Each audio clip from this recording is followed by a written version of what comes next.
Hi, welcome back to Unit 6.4, Kinetics, Part 2. We are going to continue to look at the factors that influence reaction rates. All right, so for controllable factors that affect reaction rates, we've talked about these before: surface area, concentration or pressure if you're dealing with a gas, temperature, and the presence or absence of a catalyst. And we talked before that collision theory explains these factors. So just to sort of recap, surface area increases reaction rates because higher surface area, more collisions. And the more collisions you have, the greater chance that they will be at the correct orientation. Higher concentration also increases reaction rates in the same way. And I think you need to change this in your packet. So this image shows a lower concentration. This one shows a higher concentration. So higher concentration, again, results in more collisions. So that means you have a greater chance of having collisions that have the correct orientation.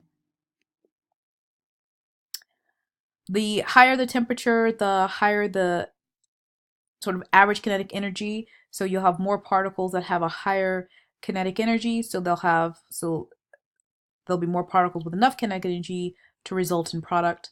Also, the more products you have, the higher the temperature, particles are moving faster, and so that increases the number of collisions as well. By increasing the number of collisions, you have a higher chance of having a collision at the correct orientation.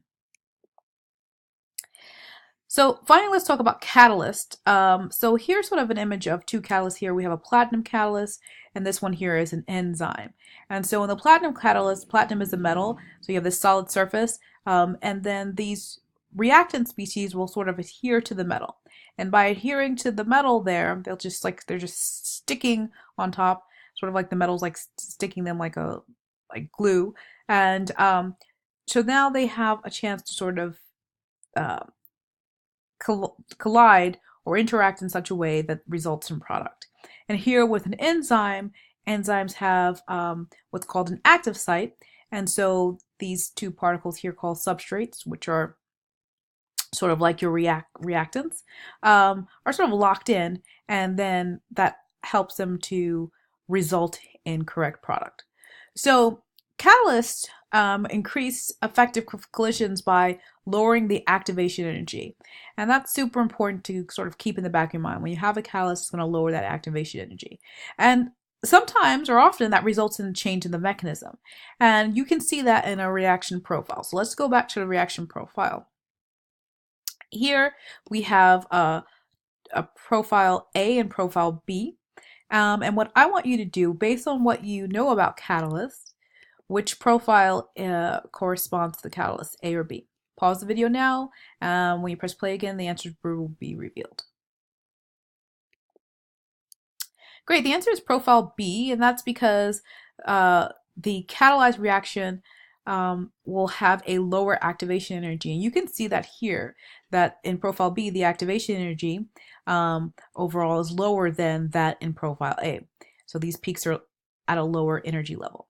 Now, one thing to note here is that this catalyzed reaction follows a different mechanism than the uncatalyzed reaction. Notice the uncatalyzed reaction is sort of this one-step process in black here, but in the catalyzed reaction, you have 1, 2, 3, 4 steps. Remember, we can count the number of peaks to determine the number of steps. So there's 4 steps here.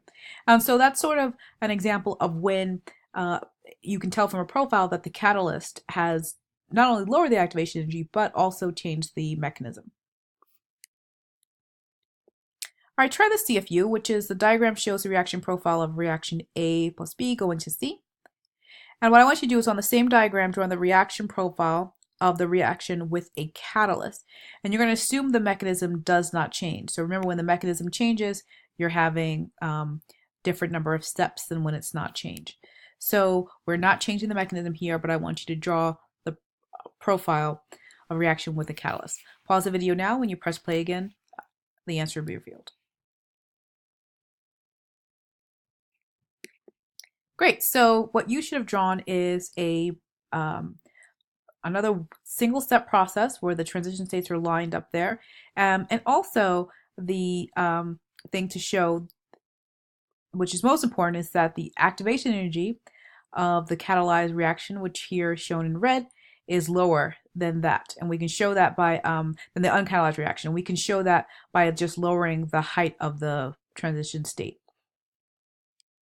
All right, that's it for video 6.4. The next video that will be in the series is 6.5.